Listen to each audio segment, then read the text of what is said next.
അമ്മയുടെ ചാര നിന്നും തിരഞ്ഞെടുപ്പ് ഗോതയിലേക്ക് സജീവ് ജോസഫ്. സ്ഥാനാർത്ഥി പ്രഖ്യാപനത്തിന് ശേഷം ഇരിക്കൂർ നിയോജക മണ്ഡലം UDF സ്ഥാനാർത്ഥി അഡ്വക്കേറ്റ് സജി ജോസഫ് മുണ്ടാനൂരിലെ സെന്റ് അൽഫോൺസ ദേവാലയത്തിലെ അമ്മയുടെ കല്ലറയിൽ നിന്നും തിരഞ്ഞെടുപ്പ് പ്രവർത്തനങ്ങൾ പ്രാർത്ഥനയോടെ ആരംഭിച്ചു.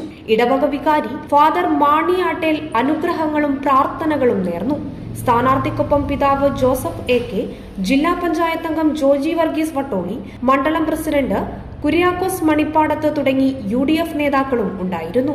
Prime Vision News, Iritty. Irikkur നിയോജകമണ്ഡലത്തിലെ UDFന്റെ സ്ഥാനാർത്ഥിയായി ഒരിക്കൽ കൂടി ജനവിധി തേടാൻ നേതൃത്വം തീരുമാനിച്ചതിൻ്റെ അടിസ്ഥാനത്തിലാണ് വളരെ പ്രതീക്ഷയോടെ ഞങ്ങൾ മുന്നോട്ട് പോകുന്നത്. എന്നെ സംബന്ധിച്ച് എൻ്റെ സ്വന്തം നാടായ മുണ്ടാനൂരിലെ സെൻറ്റ് അൽഫോൺസ ചർച്ചിലാണിപ്പോൾ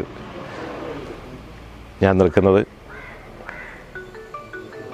മമ്മിയുടെ കല്ലറയിൽ പ്രാർത്ഥിച്ച് പ്രിയപ്പെട്ട വികാരി അച്ഛനും എൻ്റെ ഗുരുനാഥനുമായ പ്രിയപ്പെട്ട മാണി അച്ഛൻ്റെ സാന്നിധ്യത്തിൽ ഇവിടെ നിന്നും ഞാൻ തിരഞ്ഞെടുപ്പ് പ്രവർത്തന പരിപാടികളിലേക്ക് കടക്കുകയാണ്.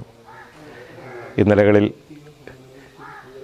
ഒരു ജനപ്രതിനിധിയായി വരാനും ഒരു പൊതുപ്രവർത്തകനായി നിൽക്കാനുമെല്ലാം എനിക്ക് പ്രോത്സാഹനം നൽകിയ മണ്ണാണ് ഈ മണ്ണ്, മുണ്ടാനൂരിൻ്റെ മണ്ണ്.